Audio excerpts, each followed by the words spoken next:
शहादा शहरातील वापी रेसिडेन्सी परिसरात दशरथ शंकर राजे वय 60 हा इसम त्याच्या भरत, राहुल आणि मनोज या 3 मुलांसह राहत होता.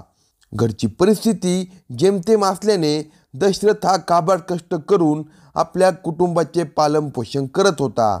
भरत, राहुल आणि मनोज आपापल्या पायावर उभे राहिल्यानंतर त्याने तिघांची लग्ने करून दिली. लग्न झाल्यानंतर 3ही मुले वेगळी झाली आणि वेगवेगळी राहू लागली. दशरथ राजे यांचा मोठा मुलगा भरत हा शहादा येथील मीरानगर परिसरात राहतो. मधला मुलगा मनोज आणि तिसरा मुलगा राहुल हे दोघे शहाद्यामधील वापी रेसिडेन्सी परिसरात राहायला आहेत. दशरथ हा आपला तिसरा मुलगा राहुल यांच्याकडे राहतो. दशरथ आणि त्याची बायको सुनंदाबाई यांचा राहुलवर जीव होता, म्हणून ते दोघे राहुलजवळ राहत होते. त्या 2 नवरा बायकोंना 3ही मुले सारखीच होती, म्हणून ते वारंवार त्यांना उपदेश करत होते. काबाड कष्ट करून, खर्च कमी करून थोडीफार रक्कम भविष्यासाठी बचत करत जा, असे दशरथचे 3ही मुलांना सांगणे असायचे. दशरथचा मूळ स्वभाव स्पष्ट वक्तेपणाचा असल्याने जे चांगले दिसायचे त्याबद्दल ते कौतुक करायचे. ते ज्यांच्या मनाला पटत नसे त्या बाबतीत ते आपली नाराजी प्रकट करत असायचे. प्रसंगी ते आपल्या 3ही मुलांना रागवायचे आणि शिवीगाळ देखील करायचे. 3ही मुलांपैकी मोठा मुलगा भरत हा थोडा आळशी, कामचुकार आणि परिस्थितीची जाणीव नसणारा होता. वडिलांचं बोलणं तो या कानाने ऐकायचा आणि त्या कानाने सोडून द्यायचा. त्यामुळे वडील दशरथ भरतवर नाराज होते. काही वर्षापासून त्यांनी भरतशी बोलणे आणि त्याच्याशी संपर्क ठेवणे आणि त्याला समजुतीच्या 4 गोष्टी सांगणे सोडून दिले होते. आपल्याशी आपले वडील बोलत नाही याचे भरतला वाईट वाटत होते. गेल्या काही दिवसापासून त्या कारणास्तव तो अस्वस्थ होता. आपले आजोबा इतर 2 काकाशी बोलतात, त्यांच्या घरी जातात, आपल्याच घरी येत नाही, म्हणून 16 वर्षीय नातवाला म्हणजे भरतच्या मुलाला ते खटकत असायचं.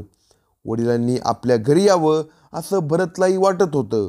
त्याच्या बायकोलाही आपल्या सासऱ्यानं घरी यावं असं वाटायचं. त्या हेतूने काही दिवसापासून ते दोघे दशरथला घरी बोलवायचं निमित्त शोधत होते. दशरथलाही आपल्या मुलाला, सुनेला आणि नातवाला भेटायची आंतरिक इच्छा होती. निमित्त काढून भरतने आपल्या वडिलांना रविवार दिनांक 8 डिसेंबर 2024 रोजी आपल्या घरी रात्रीच्या जेवणाचं निमंत्रण दिलं.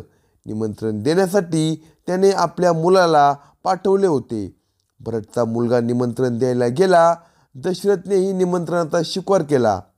रविवार दिनांक 8 डिसेंबर 2024 रोजी रात्री भरतने दिलेल्या निमंत्रणाचा स्वीकार करत दशरथ हे त्याच्या घरी पोहोचले. वडिलांनी दिलेला शब्द पाळला.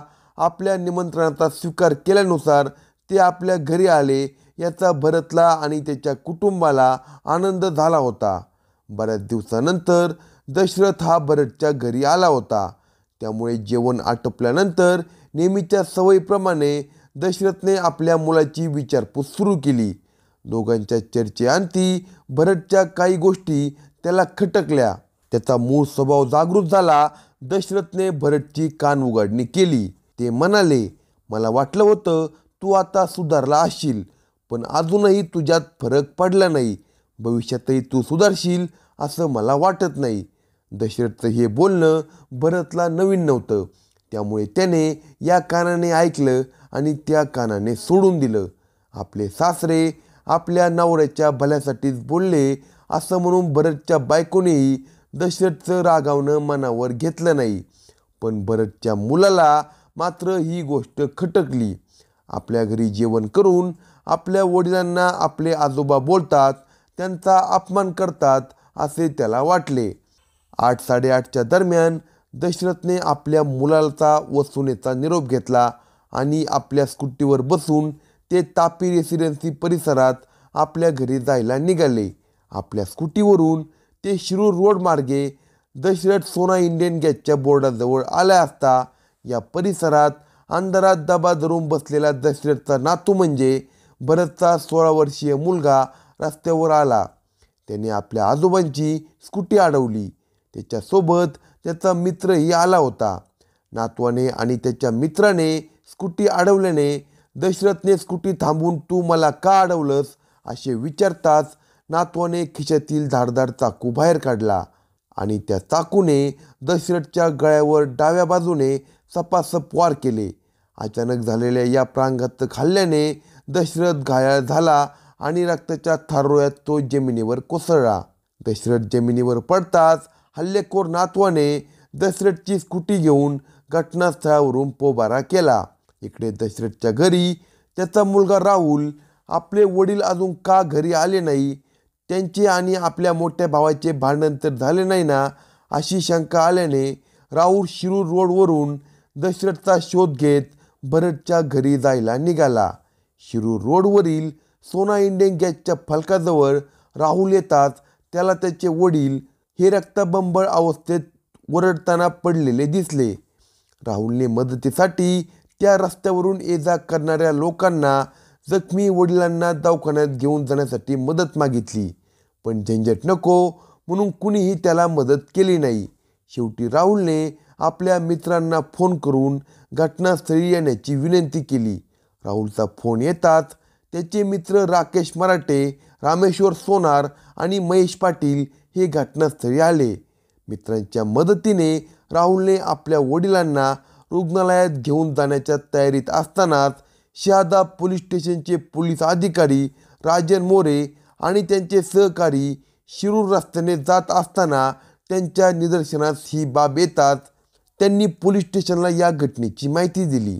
शहादा पोलिसांनी घटनास्थळाचा आणि जखमी अवस्थेतील दशरथ शंकर राजे यांचा पंचनामा करून दशरथ राजे यांना शहादा येथील ग्रामीण रुग्णालयात उपचारासाठी दाखल केले. ICU विभागात त्यांच्यावर उपचार सुरू असताना दशरथ यांची प्राणज्योत मालवली. घटनेची माहिती मिळताच दशरथ राजे यांचा मधला मुलगा मनोज हा सुद्धा रुग्णालयात दाखल झाला. या घटनेची माहिती पोलिसांना कळताच पोलिसांनी घटनेचा तपास चालू केला. CCTV कॅमेऱ्यातील फुटेजची मदत घेण्याची सूचना पोलिसांना देण्यात आली. दरम्यान पोलिसांना दशरथ यांच्या अल्पवयीन नातवाने आणि त्याच्या मित्राच्या मदतीने दशरथ यांच्यावर प्राणघातक हल्ला केल्याची माहिती मिळाली. हा धागा पकडत पोलिसांनी CCTV तपासले असता त्यात संबंधित संशयित भरत राजे यांचा मुलगा व त्यांचा अल्पवयीन मित्र हे खेतिया रोडच्या दिशेने जात असल्याचे दिसून आले. त्या फुटेजचा मागोवा घेत तपास पथक पुढे जात असताना त्यांनी दशरथ राजे यांची स्कूटी मसावतकडे जाणाऱ्या रस्त्यावर दरा फाट्यादरम्यान आढळली. ती स्कूटी जप्त करून दशरथ राजे यांच्या संशयित नातवाचा माग काढला. तेव्हा तो मीरानगरमधील आपल्या घरात लपून बसल्याचे दिसून आले. घटना घडल्यानंतर अवघ्या 4.5 तासात पोलीस निरीक्षक यांनी त्याला ताब्यात घेतले. संशयित अल्पवयीन बालकाला बोलते केले असता माझे आजोबा माझ्या वडिलांचा सतत अपमान करतात, त्यांना घाणेरड्या शिवाय देत असतात. त्याचा राग येऊन मी माझ्या मित्राच्या मदतीने माझ्या आजोबांवर खुनी हल्ला केल्याचे त्यांनी मान्य केले. दशरथ राजे यांच्या नातवाने दिलेल्या कबुली जबाब कॅमेराबद्ध आणि शब्दबद्ध झाल्यानंतर दशरथ राजे यांची स्कूटी आणि खुनी हल्ल्यासाठी वापरण्यात आलेला चाकू याची माहिती आरोपीने दिली. अशाच नवनवीन क्राईम स्टोरी ऐकण्यासाठी कलम 302 या मराठी चॅनेलला सबस्क्राईब करा आणि आपल्या प्रतिक्रिया कमेंट बॉक्समध्ये कळवा.